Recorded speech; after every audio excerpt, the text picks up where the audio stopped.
It's me, Mario. Hello. Oh, you're gonna mess with my face. Okay, that's a classic. All right. Okay, we're going a little too far here. It's starting to hurt. Ow, ow, ow. Hey! Knock it off! So, we all know Mario, right? Short dude, red hat, thick stash, one of the most famous video game characters of all time, the entire reason the gaming market managed to be revitalized and become what it is today after a hardcore market crash in 1983. Blue overalls? Yeah, Mario. Pretty much the video game character. He's been around for decades and has like a million games under his belt. But even today, when a new Mario game drops, it's an event. In fact, even when an old Mario game drops, it's still an event. Case in point, Super Mario 3D All-Stars, the recently released collection of Super Mario 64, Sunshine, and Galaxy. Otherwise known as the best thing. I love the Mario series. I've been obsessed with it since I was little. And now having portable HD versions of some of the biggest and most nostalgic Nintendo games ever all in one package is stupid cool. But this got me reminiscing on all my memories of playing Mario games. Because I've been playing Mario for as long as I can remember. Literally. My dad got a Super Nintendo several years before my stupid baby self even existed, and his favorite game was Super Mario World. So by the time my mushy baby brain solidified enough to hold a game controller, that was most likely the first game I ever played.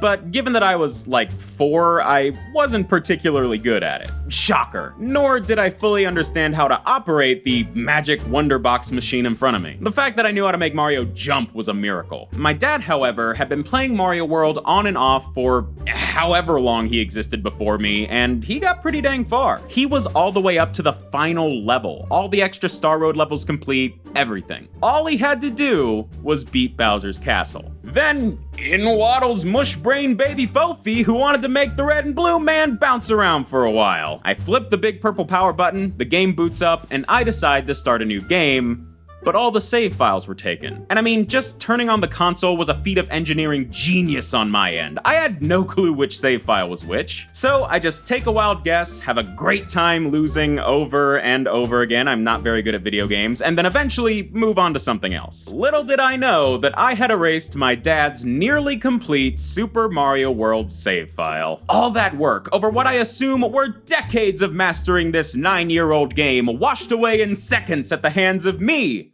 a child who was confused by Blue's Clues. I never, ever lived that down. My dad would bring it up at least once every 6 months. But I did make it up to him nearly 20 years later. Not by getting him back up to Bowser's castle so we could finally beat the game, but by just buying him a Switch in Mario Odyssey so we could have a whole new Mario game to play. Oh my god, I just remembered. He actually got all the way up to the end of Mario Odyssey on his own, and then couldn't beat the final level, so he asked me to do it for him.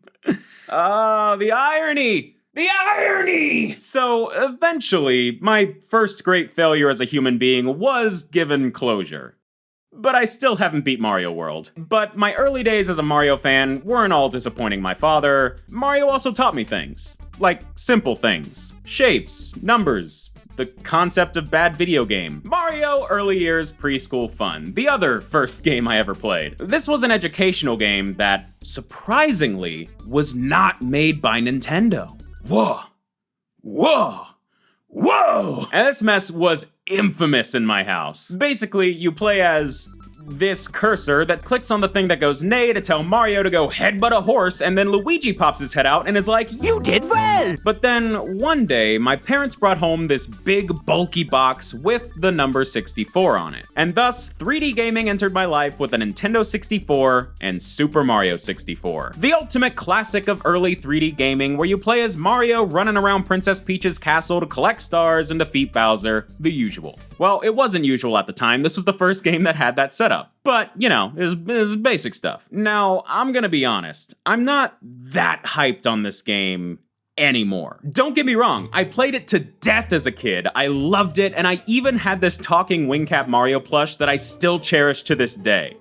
But it don't work no more. This is one of the most important games of all time. It's just a game I never really get the urge to play these days. But that's because I loved it so much as a kid. Nothing is more nostalgic than booting this game up, distorting Mario's dumb face beyond recognition, and then aimlessly running around the garden for an hour because the scary music that plays when you first go inside the castle made me pee myself, but as I said, I was a small child with mushy brains, so I never really got that far in the game. That is, until a few years later in 2004 when the Nintendo DS came out with Super Mario 64 DS. Now this was where baby Fofi put in most of his time with Mario 64. My mind was blown by this game. A fully 3D game on a handheld back then was wizardry, and I became addicted. I took my DS with me everywhere, to the point that I eventually had to replace my DS because I dropped it so many times that the battery stopped working. Which, again, wasn't really my dad's favorite thing to have happened, but I had to play Mario 64 DS. So yeah, I loved Mario 64, especially on the DS. I played it every day, and it was even the first game I actually beat.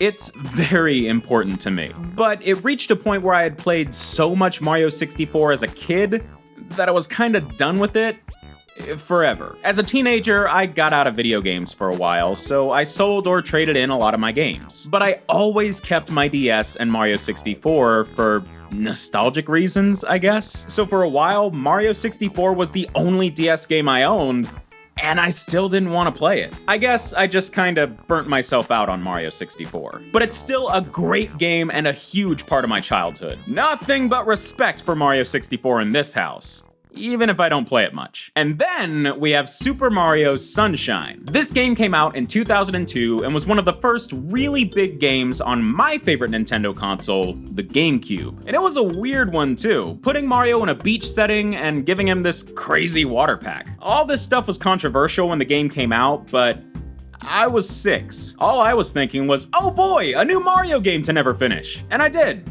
Never finish it, that is. Yeah, this is another one of those games that I just kept restarting when I got bored. But that doesn't mean the game wasn't still my childhood. I spent hours and hours and hours in Isle Delfino just messing around, kicking fruits, and helping out the citizens. This was back when video games still held a lot of childhood wonder and mystery for me. Like, where's this pipe go? What's this thing? How do I get this star that just appeared way out of reach? What even is anything? And even though I never beat the game, I played it to death just exploring and seeing what I could make happen in this weird little world. Plus, I love the beach, but I hate going outside, so this was great. And I probably played it just as much as Mario 64 DS, I just never made any progress. I adored this game, and I still do. And now that it's on Switch and it's portable, I'm really excited to actually try and beat it. I mean, back in the day, I got this amazing Mario Sunshine figure of Mario and Yoshi, and I didn't even know Yoshi was in the game. I never got that far, so I've still got a lot to see. But besides Mario World, 64, and Sunshine, my childhood was also defined by Mario Party 1 and 2, Mario Tennis, Mario Land, Super Mario Bros. Deluxe, the Super Mario Advance games, Luigi's Mansion, New Super Mario Bros., Mario Kart, and so many other Mario games that, yeah, I can kind of see why I started to get a little burnt out on Mario after a while. Which brings us to a lot of people's favorite Mario game, Super Mario Galaxy for the Nintendo Wii. It's Mario in space, with motion controls and gravity-based gameplay. It's another weird game. Like, so weird I couldn't wrap my head around it back in the day. Galaxy came out in 2007, not that long after I kinda reached that saturation point with Mario and games in general. So I think I tried Galaxy once, got super thrown off by all the motion controls and weird upside down junk, decided I didn't care, and dropped it. And after that, playing Mario games just wasn't really part of my life anymore. That is, until around 2011 when I first discovered game reviews on YouTube. I don't even remember how I found them, but I started binge watching retro game reviews all the time, which introduced me to a ton of games I never knew existed. Like, I had no idea there was a second Mario Land game. No one told me this. That game's dope, by the way. But it also reintroduced me to a lot of the games I played growing up. And suddenly, after like 4 years, I really cared about video games again. And then, that Christmas, I got a Nintendo 3DS with Super Mario 3D Land, and this was the big one. I immediately became addicted to this game. It's this perfect mix of 2D and 3D Mario on a handheld that I can drop wherever I want. Yes! Chaos! Anarchy! I just fell in love with this game, man. It's definitely the Mario game I revisit the most, even after beating it multiple times. Is it the best Mario game? Not at all. But it's my favorite. It made me love video games again. So of course, then I went back and played Galaxy, and I loved it. But I don't love it? Let me explain. I played Galaxy front to back about a decade ago and had an amazing time. The game pulls all sorts of crazy tricks that legit made me laugh out loud. I was beyond impressed by Mario Galaxy, even though I was playing it on my childhood TV, which was the size of a lunchbox. I beat it, had a great time, played the sequel, liked it even more, but a little while after that, I realized outside of the first few levels, I don't remember anything about those games. And I have a pretty dang good memory. Look, I'll prove it. Hey, what were we talking about? Two of the most innovative Nintendo games of that generation and one of my favorite franchises of all time, and pretty much all of it just pooped itself out of my memory as soon as I finished them. That's not normal? I'm not gonna go into some big, long game design ramble, and Barry Kramer kinda already hit the nail on the head in his Galaxy video, but basically, the Galaxy games throw a ton of crazy new ideas at you all the time, making for stupidly fun and impressive games, but just not the most long-lastingly memorable games, in my opinion. And I bet all this sounds rich coming from a guy whose favorite Mario games are 3D Land and 3D World. And yeah, you're right.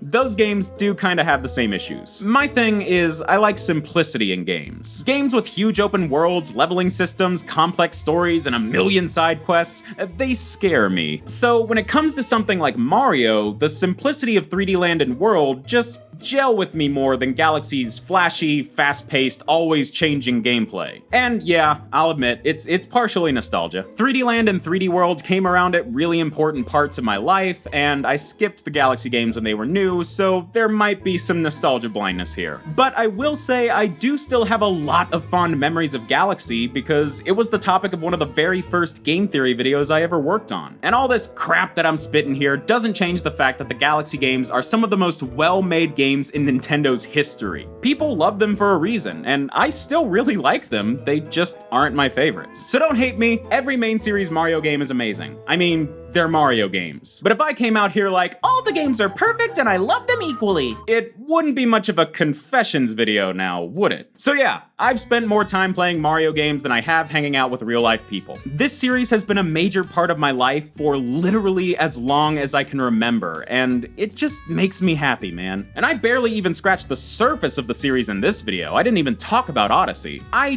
don't really think any of the games are perfect, but every single one of them is just pure, innovative, nostalgic fun. And that's my bread and butter. I love Super Mario, and all the weird changes it goes through. And I'm really excited to revisit these games that freaking raised me, and hopefully gain a new appreciation for them all these years later. It's gonna be fun. Oh, you want to start with me again? All right, I see how it is. Yeah!